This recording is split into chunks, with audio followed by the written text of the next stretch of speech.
अभी हम बात करेंगे बादल फटना क्या चीज़ है। साथियों, अगर हम ये देखें बादल क्या मतलब बादल किस तरीके से फटता है, तो पहले तो मैं आपको स्पष्ट कर दूं, बादल फटने का मतलब ये बिल्कुल भी नहीं है कि अचानक से कोई बादल आया आपके घर के ऊपर और फट गया, ब्लास्ट हो गया उसमें बहुत तेज आवाज के साथ। ऐसा नहीं होता है। बादल फटने का सीधा सा अर्थ ये है कि जब सामान्य से अधिक और ज़्यादा बड़ी मात्रा में बरसात हो जाए, इसे हम कहते हैं बादल फटना। और एक बात सदैव याद रखना, बादल कभी भी मैदानों में नहीं फटते हैं। यानी ऐसा कभी नहीं होगा कि उत्तर प्रदेश में बादल फट गया या कासगंज में या अलीगढ़ में, बिजनौर में, मतलब बिजनौर में तो खैर नहीं, कासगंज में, एटा में, अलीगढ़ में, हाथरस में, ये जो मैदानी वाले इलाके हैं, ठीक है, या आपका जो प्रयागराज है, लखनऊ है, इनमें कभी भी बादल नहीं फटेंगे।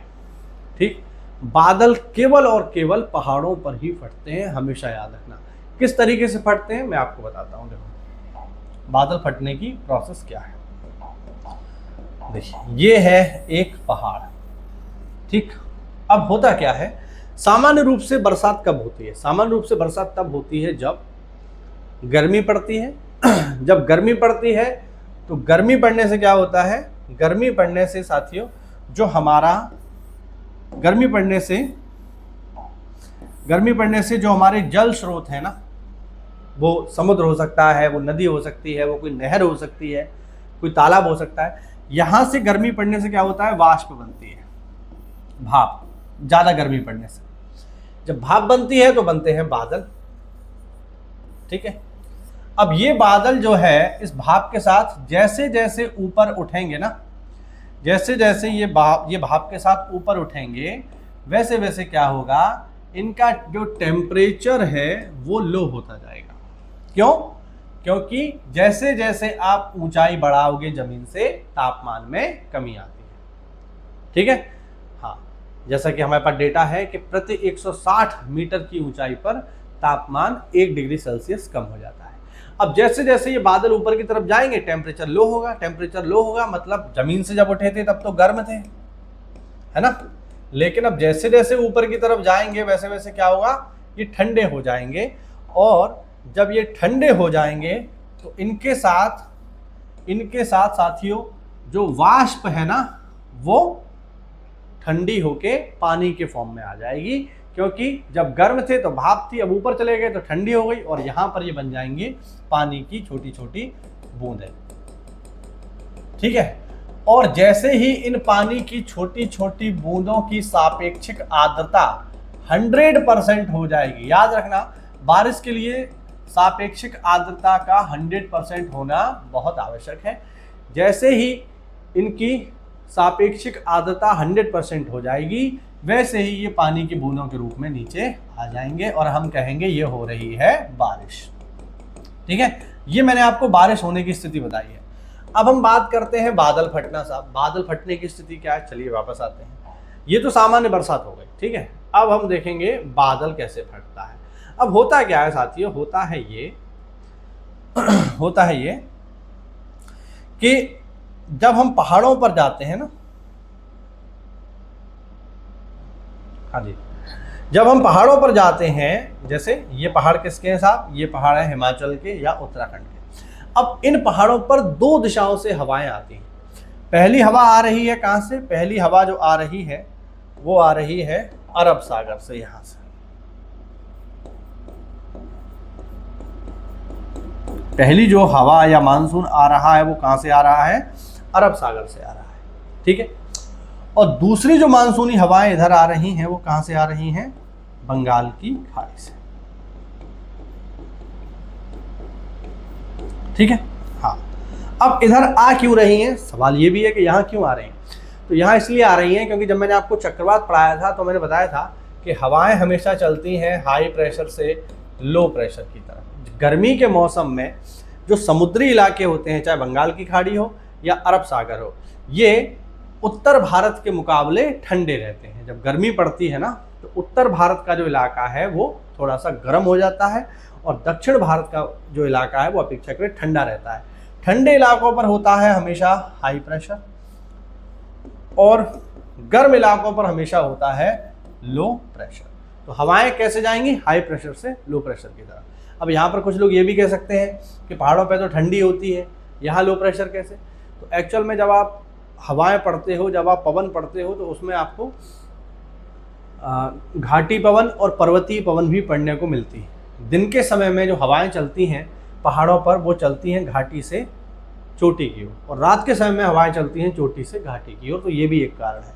तो होता क्या है, होता है ये कि जब हवाएं हाई प्रेशर से लो प्रेशर की ओर बढ़ेंगी और जैसे जैसे ऊपर की तरफ जाएंगी, ऊपर ही तो जा रही हैं ये, वैसे वैसे क्या होगा, टेम्परेचर लो होगा। टेम्परेचर लो होगा तो कुछ बादल यहाँ से आए हैं है ना। अब होगा क्या, चलिए थोड़ा सा अच्छे से मैं आपको डायग्राम बना के समझाता हूँ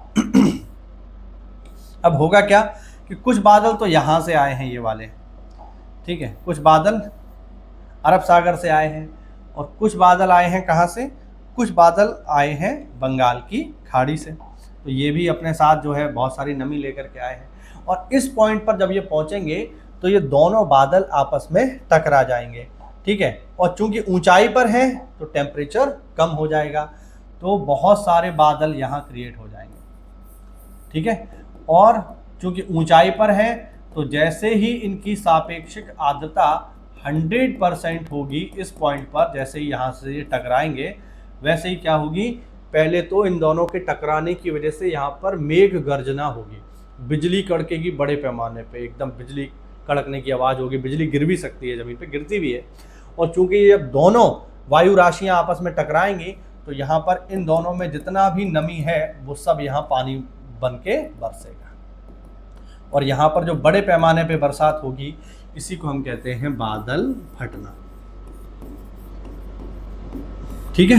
बादल फटना, बादल फटना बेसिकली क्या होता है, जब अरब सागर से आने वाला मानसून बादल और बंगाल की खाड़ी से आने वाला मानसून बादल पहाड़ों पर आकर के एक दूसरे से टकरा जाते हैं।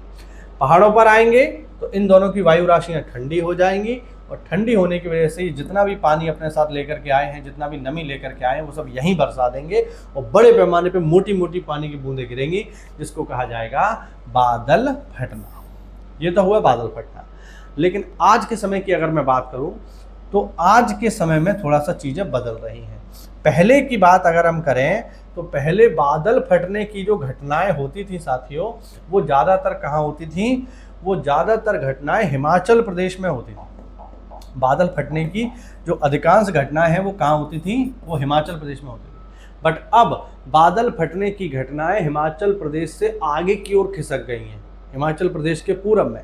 और हिमाचल प्रदेश के पूरब में क्या है, अगर आपने मैप देखा हो तो हिमाचल प्रदेश के पूरब में है उत्तराखंड।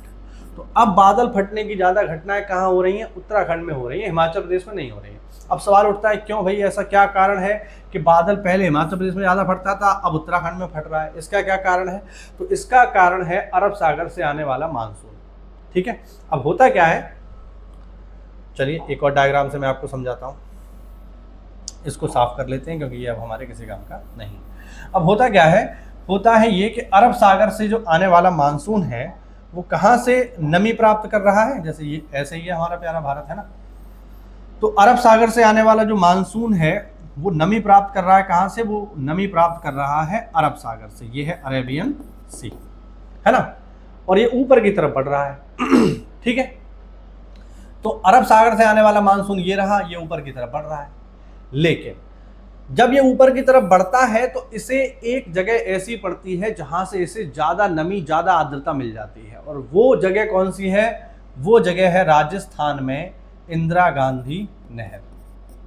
नाम सुना है आपने इसका? नहीं, इंदिरा गांधी नहर। यानी अरब सागर से आने वाला जो मानसून है वो दो जगह से नमी प्राप्त कर लेता है।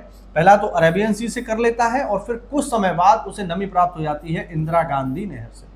अब जब इंदिरा गांधी नहर से भी उसको आर्द्रता प्राप्त हो रही है, नमी प्राप्त हो रही है, और अरब सागर से भी नमी प्राप्त हो रही है, यानी इसके पास नमी की मात्रा दो गुनी हो गई कि नहीं हो गई भाई?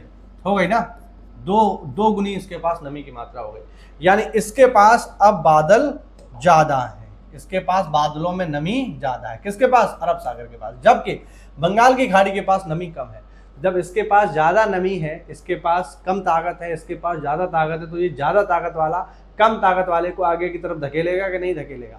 यही कारण है कि जब इनके पास ज़्यादा शक्ति हो जाती है अरब सागर के पास, अरब सागर की मानसून शाखा के पास, तो वो आगे की ओर बढ़ जाते हैं और HP से जब आगे बढ़ेंगे तो कहाँ पहुँच जाएंगे, यूके में। और इसीलिए चूंकि इनके पास अब ज़्यादा ताकत है तो ये बादल टकराने की घटना थोड़ा आगे की तरफ होगी, क्योंकि इसके पास ज़्यादा ताकत है तो ये ज़्यादा आगे तक चला जाएगा, और ज़्यादा आगे तक चला जाएगा तो आगे की तरफ बादल फटेगा, और आगे की तरफ कहाँ फटेगा, तो मैंने आपको बताया उत्तराखंड में फटेगा। यही कारण है कि उत्तराखंड में अब ज़्यादा बादल फटने की घटनाएं हो रही। उम्मीद करता हूँ आपको समझ में आया होगा।